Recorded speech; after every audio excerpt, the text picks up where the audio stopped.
Bom, essas semanas nós temos trabalhado na campanha sobre oração, e o nosso propósito é aprender a orar junto com Jesus. E temos visto textos da palavra de Deus em que Jesus ensinou os seus discípulos a orar. E a semana passada nós começamos a olhar a oração que Jesus ensinou. Pai nosso que estás nos céus, santificado seja o teu nome.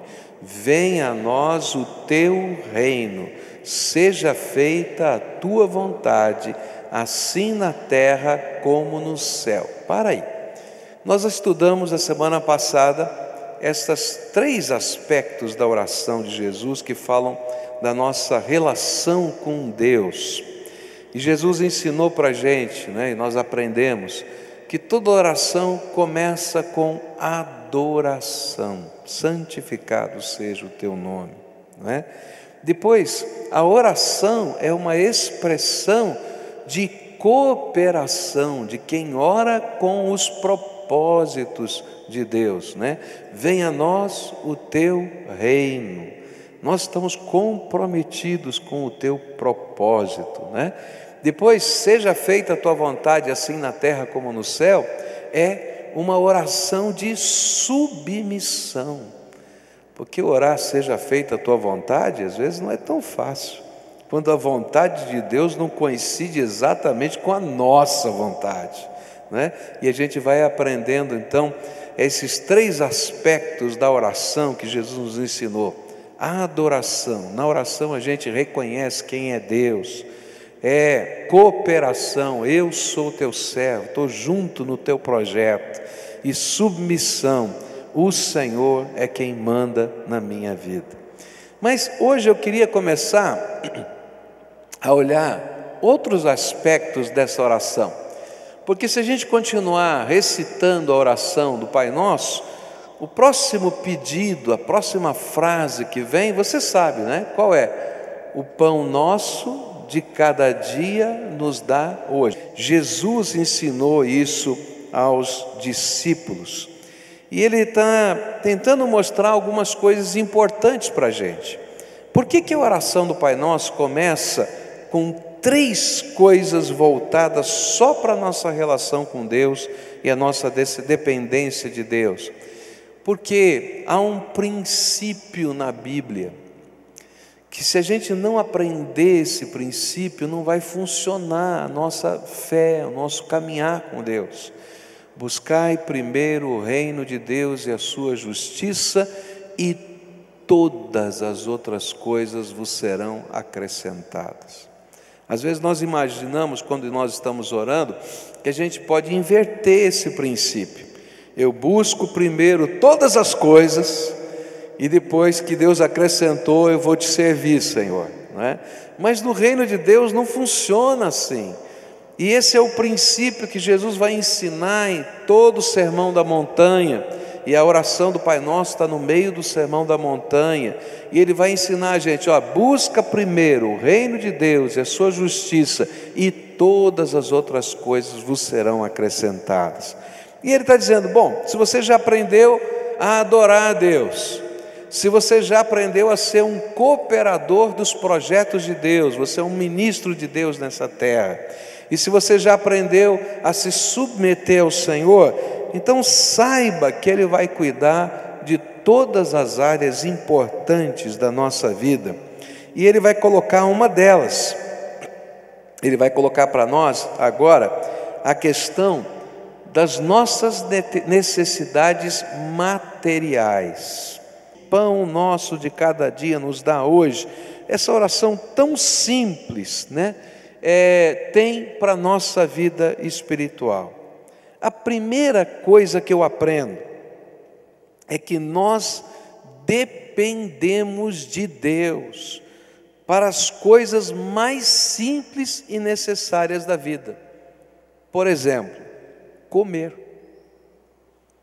É uma bênção para os gordinhos isso, Fala a verdade, Saber que você precisa depender de Deus até para comer.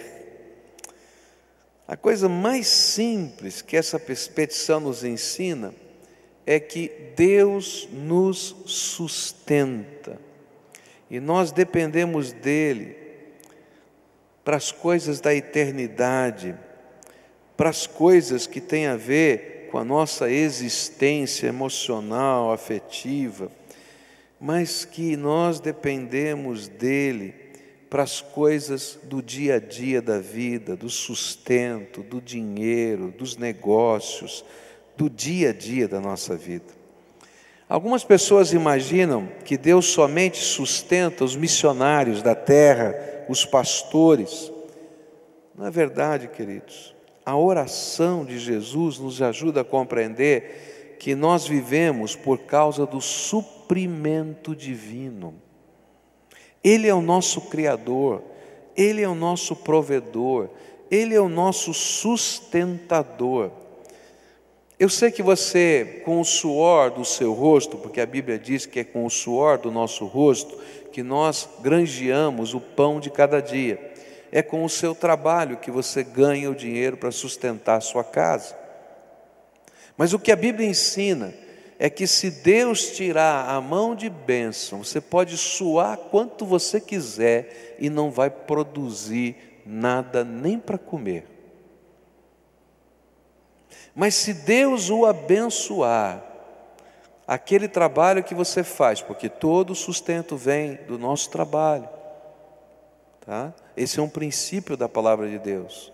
Deus vai abençoar. E mais, Deus vai abençoar de muitas maneiras diferentes. Algumas vezes Ele vai nos dar suprimento em abundância.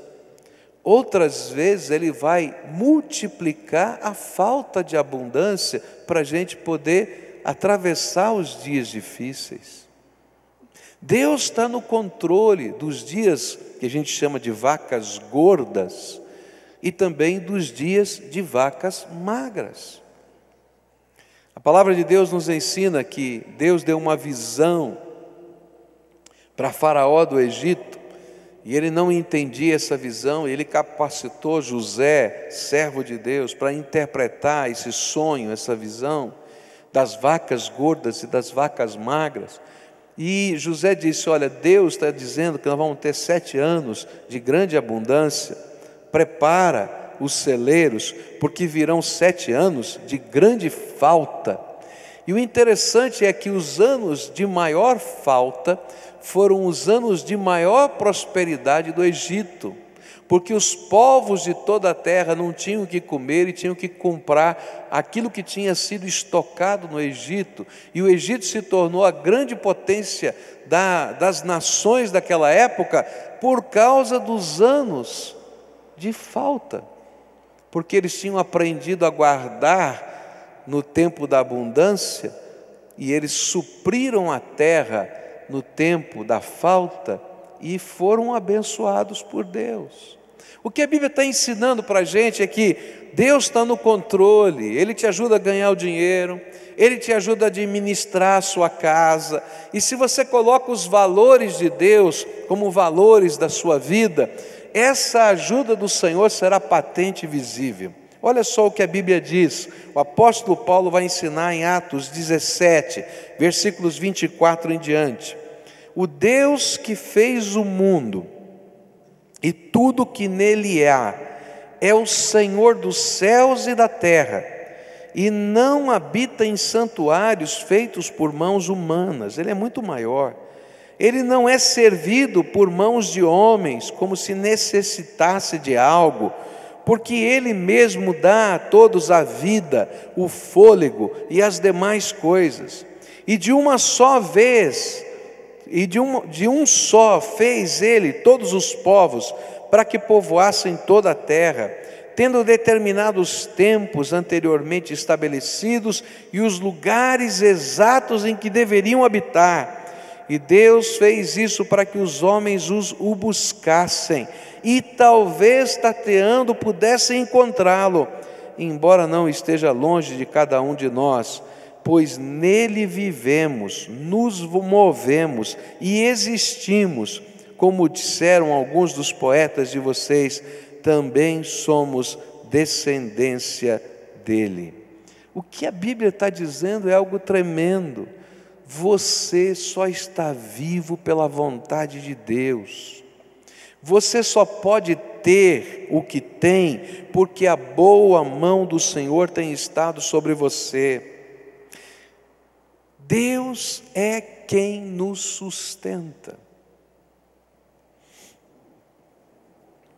Uma das grandes crises na minha vida foi entender essa lição de que é Deus quem nos sustenta. Em vários momentos da minha vida eu passei por essa crise. Nos momentos difíceis na nossa casa, quando lá, garoto, a mamãe adoeceu e nós tínhamos muita dificuldade financeira, papai separou-se da mamãe e nós tínhamos que viver com a pensão alimentícia. Nossa, como era difícil crer que Deus é quem sustenta. E eu aprendi com a minha mãe está aqui, eu quero dizer isso. Quando eu fiz o meu primeiro orçamento doméstico, e eu coloquei todas as despesas, mamãe estava doente, e ela disse, você não colocou o dízimo. Eu disse, mamãe, não dá para colocar o dízimo, você não está vendo, as contas não batem. E a mamãe que está aqui, ela testemunha disso, ela disse, filho, se você não colocar o dízimo, é aí que não dá, porque é Deus quem nos sustenta. Foi a primeira vez, eu tinha 16 anos de idade. E aí eu comecei a ver, no meio das lutas e das dificuldades de casa, que Deus nos sustenta, que Deus nos abençoa, que Deus faz multiplicar as coisas na nossa vida. Nós nunca fomos ricos, nunca tivemos dinheiro para sair torrando por aí, não. Eu era daqueles meninos que ia para a escola no tempo do passe escolar, e eu tinha um passe para ir, um passe para voltar e mais nada, para pegar a condução para ir para a escola.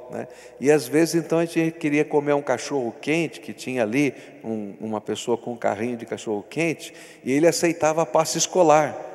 Então você pegava e dizia, bom, eu vou tantos dias dessa semana a pé para comer um completo sem salsicha. Você já comeu cachorro quente completo sem salsicha? É o pão com tudo aquilo, que você pode pôr no pão sem a salsicha. Aí eu comprava o completo sem salsicha. Essa era a história. Mas nunca faltou nada, porque Deus é fiel. O pão nosso de cada dia nos dá hoje. Nós dependemos de Deus para viver. Nós dependemos de Deus para organizar as nossas finanças. Nós dependemos de Deus. Você vive porque Deus te deu esse tempo de vida. Quando eu olho para esse texto, a segunda lição que eu aprendo é que Deus cuida de todos os aspectos da nossa vida. Às vezes nós imaginamos que a oração é apenas quando eu preciso de um milagre, e que tem milagre que Deus não vai fazer porque não é tão necessário, não é tão útil. Queridos, milagre é aquilo que você não consegue, que você precisa de Deus. E a segunda lição desse texto é exatamente essa: Deus se importa com todas as necessidades que compõem a nossa vida terrena neste corpo. Elas são alvo do interesse de Deus. Deus tem prazer em nos abençoar em todas as coisas que importam para a gente e que são necessárias da nossa vida. Porque, queridos, se elas estiverem fora do projeto de Deus, Deus vai trabalhar no teu coração e vai mostrar para você que não é por aí. E Ele vai poder lidar com a tua alma. Mas Ele se importa, vai falar com você e vai te ensinar, simplesmente porque Ele é seu Pai e tem prazer de te abençoar. E foi por isso que Jesus escolheu essa expressão pão, porque pão é uma necessidade básica da vida e é símbolo de tudo que é necessário para uma vida completa. Por isso, quando Lutero comentou esse texto, ele fez uma lista de exemplos do que a expressão pão poderia significar. E ele disse: comida, bebida, vestuário, calçado, casa, propriedade rural, campos de esporte, estância de gado, dinheiro, bens, casamento, filhos. governo justo, clima favorável, saúde, honra, bons amigos, vizinhos. O que ele quer dizer com isso é que tudo que é importante, necessário para a tua vida também pode ser falado com Deus na nossa oração e se tornar algo espiritual. Você pode colocar diante de Deus toda a sua necessidade, todos os anseios da sua alma, e pode deixar Deus tratar os anseios da sua alma.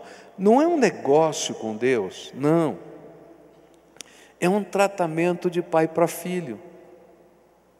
É fácil a gente entender. Você não está fazendo um negócio com Deus, eu dou o dízimo, vou receber. Não, ainda que a Bíblia tenha promessas tremendas. Ela diz que o Senhor multiplica 10 até 100 vezes mais a nossa disponibilidade para Ele. Mas não é isso, não é um negócio. A Bíblia não está ensinando a gente a fazer negócio. A Bíblia está ensinando a gente a lidar com o Papai do céu. Está entendendo? Mas Ele tem prazer em abençoar aqueles que o buscam com inteireza de coração. O pão nosso de cada dia nos dá hoje. Deus nos convida a viver pela fé, dia após dia. Manda o maná que eu preciso todo dia. O maná era assim, caía o pão do céu e não adiantava você querer guardar para o dia seguinte que ele estragava.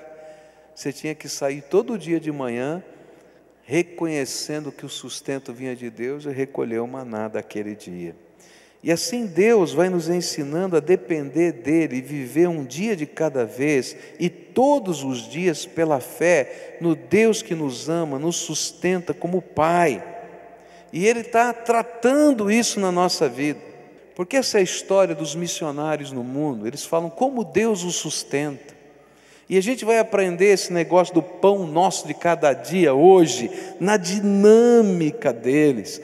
É tão lindo. E eles dizem, olha, isso não acontece só com a gente, acontece com você. Você tem que aprender a andar dependendo de Deus para cada dia. Organizando as suas finanças, trabalhando, mas sabendo que vida financeira é também dependência espiritual. E quando a gente aprende isso, meus queridos, que bênção, que liberdade.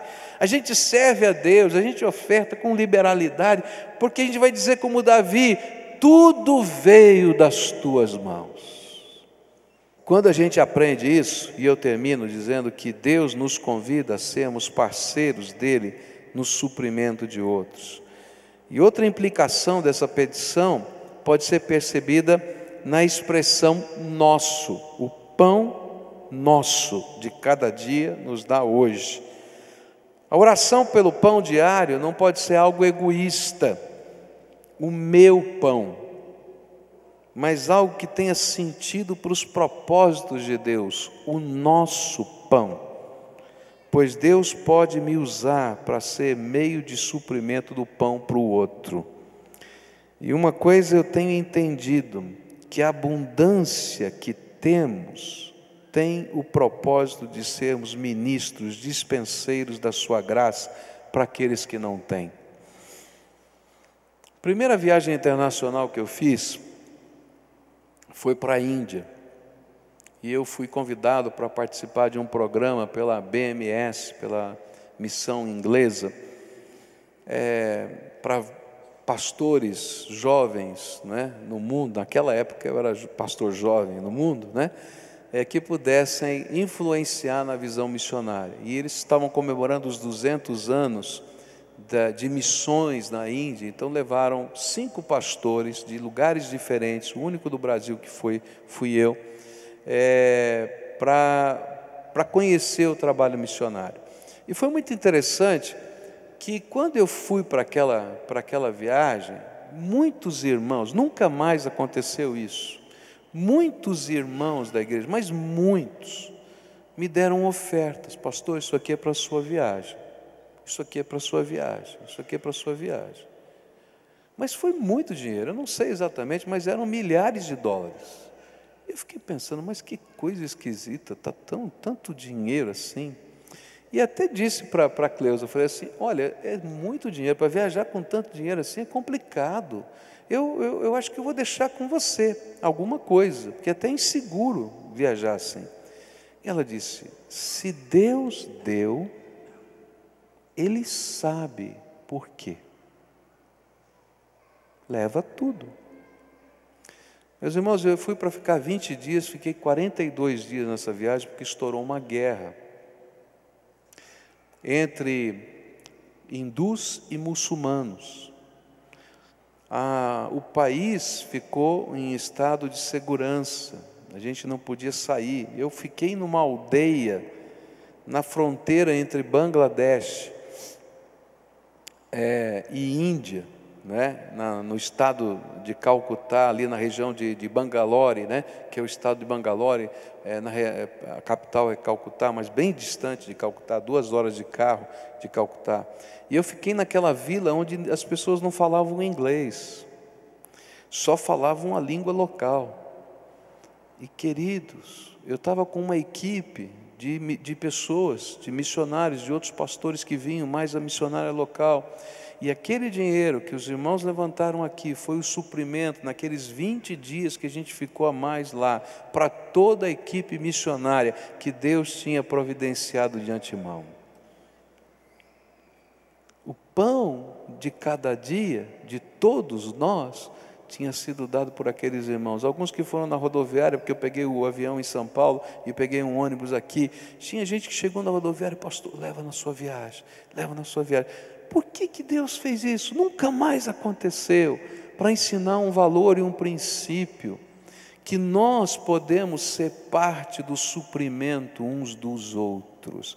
E às vezes Deus vai tocar o seu coração numa hora de vacas gordas, para atender a vida de alguém que está vivendo vacas magras.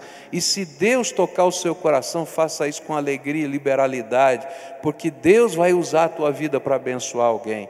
E nos momentos, quem sabe, difíceis da sua vida, vai aparecer alguém, porque a graça de Deus é que faz isso.